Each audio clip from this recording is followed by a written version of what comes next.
Hi friends, welcome to our channel. ఇవాల్టి simple and tasty recipe వచ్చేసి ఒక మంచి బ్రేక్ఫాస్ట్ రెసిపీ అండి. ఇంట్లో బ్రేక్ఫాస్ట్ రెడీ చేసుకోవడానికి ఎలాంటి పిండి లేనప్పుడు అప్పటికప్పుడు ఇన్స్టెంట్గా చేసుకునే బ్రేక్ఫాస్ట్ అండి. చాలా తక్కువ టైంలోనే టేస్టీగా రెడీ చేసుకోవచ్చు. ఇక లేట్ చేయకుండా సింపుల్ అండ్ టేస్టీ బ్రేక్ఫాస్ట్ రెసిపీని ఎలా రెడీ చేసుకోవాలి, దాని ప్రాసెస్ ఏంటని చూసేద్దాము. ముందుగా ఈ బ్రేక్ఫాస్ట్ రెడీ చేసుకోవడానికి ఒక బౌల్ని తీసుకొని అందులో హాఫ్ కప్పు వరకు అటుకులు వేసుకోవాలి. ఇప్పుడు ఇందులో నీళ్లు పోసి ఒక 2 సార్లు కడగాలి. కడిగి పెట్టుకున్న తర్వాత అందులో చెమ్మ ఉంటుంది కదా, దాంతో అటుకులు సాఫ్ట్గా నానిపోతాయండి. లేదు అంటే కొన్ని నీళ్ళని తీసుకొని ఇలా చిలకరిస్తే సరిపోతుంది. ఒక 5 నిమిషాల పాటు ఇలాగే ఉంచడం ద్వారా అటుకులు అనేది సాఫ్ట్గా రెడీ అయిపోతాయి. ఇక ఇందులో నీళ్లు పోసి నానబెట్టే పని ఉండదు. 5 నిమిషాల తర్వాత అటుకులని ఒకసారి బాగా కలుపుకోవాలి. ఇలా పట్టుకొని చూస్తే సాఫ్ట్గా నానిపోయాయండి. ఈ విధంగా ఉంటే సరిపోతుంది. ఇప్పుడు ముందుగా ఉడికించుకున్న బంగాళదుంపని ఈ విధంగా తురిమి వేసుకోవాలి.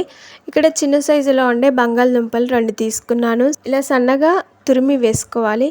ఇవి వేసిన తర్వాత 2 కలిసేలాగా ఒకసారి బాగా కలుపుకోవాలి. దీన్ని పిండి ముద్దలాగా రెడీ చేసుకోవాలి.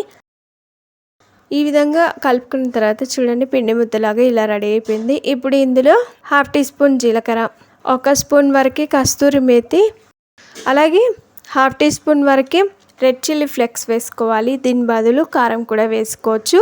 1/2 టీ స్పూన్ వరకు వాము వేసుకోండి. 1 గుప్పెడంతా కొత్తిమీర తరుగు వేసుకోవాలి. 1 స్పూన్ వరకు నువ్వులను కూడా వేసుకోవాలి. రుచికి సరిపడా ఉప్పు వేసుకోవాలి.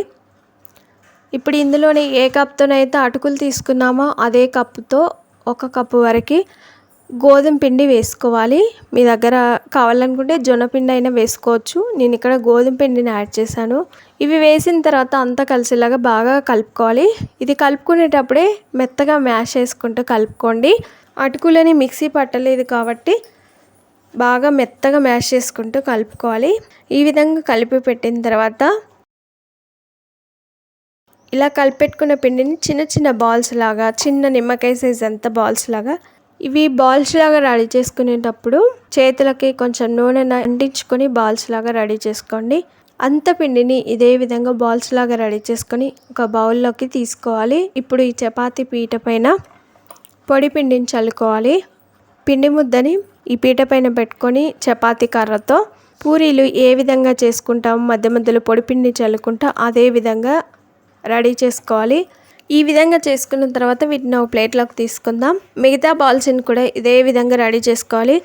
ఒక 5-6 ఈ విధంగా రెడీ చేసుకొని ప్లేట్లోకి తీసుకున్న తర్వాత డీప్ ఫ్రైకి సరిపడా ఆయిల్ని వేడి చేసుకోవాలి. ఆయిల్ బాగా వేడిగా ఉన్నప్పుడు ఒక్కొక్క పూరీని అందులో వేసుకొని ఈ పూరీని ఫ్రై చేసుకోవాలి. వేసిన వెంటనే కలపకూడదండి. దానిపైన వేడి ఆయిల్ గరిటెతో ఇలా పోసుకుంటూ ఈ పూరీని ఆయిల్లో అదుముకుంటూ ఫ్రై చేసుకోవడం ద్వారా పొంగుతూ చాలా బాగా వస్తుంది. ఈ పూరీలో ఫ్రై చేసుకునేటప్పుడు స్టవ్ని హై ఫ్లేమ్లో పెట్టుకొని ఫ్రై చేసుకోవాలి. ఇలా ఫ్రై చేసుకున్న పూరీని ప్లేట్లోకి తీసుకోవాలి. చూడండి, పూరీ ఫ్రై అయిన తర్వాత ఎంత మంచి కలర్లోకి వచ్చింది కదా, పొంగుతూ చాలా బాగా వస్తుంది. ఇంకొకటి వేసి చూపిస్తానండి. వీటిని ఫ్రై చేసుకునే ముందే స్టవ్ని హై ఫ్లేమ్లో పెట్టుకోవాలి. వేసిన తర్వాత అలాగే ఉంచి స్టవ్ని అది కొంచెం ఫ్రై అయిన తర్వాత రెండో వైపు తిప్పుకోవాలి. గరిటెతో ఇలా అదుముకుంటూ ఫ్రై చేయడం ద్వారా పొంగుతూ చాలా బాగా వస్తాయి. చూసారు కదా ఎంత బాగా పొంగుతున్నాయో. ఇలా ఫ్రై చేసుకున్న పూరీని ప్లేట్లోకి తీసుకోవాలి. 2 వైపులో కూడా మంచి కలర్ వచ్చేంత వరకు ఫ్రై చేసుకోవాలి. చూసారు కదా ఫ్రెండ్స్, అటుకులతో కూడా పూరీని ఎంత టేస్టీగా ఈజీగా రెడీ చేసుకున్నామో. ఇవి చాలా సాఫ్ట్గా చాలా బాగుంటాయండి. నేను వేసిన ప్రతి పూరు కూడా పొంగుతూ చాలా బాగా వచ్చింది. చూసారు కదా ఎంత మంచి కలర్ఫుల్గా వచ్చాయో. మరి ఈ సింపుల్ అండ్ టేస్టీ అటుకులతో పూరీని ఎప్పుడైనా ట్రై చేశారా? మరి మీకు ఈ వీడియో నచ్చిందా? ఆలస్యం చేయకుండా లైక్ చేయండి. ఫ్రెండ్స్కి కానీ రిలేటివ్స్ కానీ షేర్ చేయండి. మీరు ఈ పూరీ రెసిపీని తప్పక ట్రై చేయండి. మీకు ఎలా వచ్చింది, టేస్ట్ ఎలా ఉందనేది కామెంట్ చేయండి. ఫస్ట్ టైం మా వీడియోని చూస్తున్నట్లయితే వెంటనే సబ్స్క్రైబ్ చేసుకోండి. పక్కనే ఉన్న బెల్ సింబల్ని క్లిక్ చేయడం ద్వారా మేము పెట్టే ప్రతి వీడియో నోటిఫికేషన్ మీ మొబైల్కి వచ్చేస్తుంది. Thanks for watching. Bye bye.